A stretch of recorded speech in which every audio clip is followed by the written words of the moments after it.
তারপর সে বমি করল রোজা রাখা অবস্থায়, এতে কি তার রোজা ভেঙে যাবে, নাকি এখানে সে বমি হয়ে যাওয়ার পরে এই রোজাটাই পালন করতে পারবে?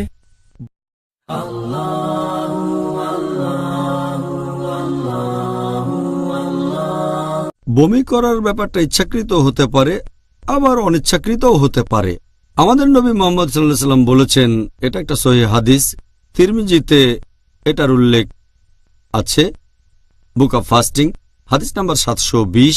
আমাদের প্রিয় নবী বলেছেন যে যদি কেউ অনিচ্ছাকৃতভাবে বমি করে সে তার রোজাটা পালন করবে, তার রোজা ভাঙবে না। কিন্তু কেউ যদি ইচ্ছাকৃতভাবে বমি করে, যদি কোনো লোক ইচ্ছে করে বমি করে, তাহলে তার রোজা ভেঙে যাবে।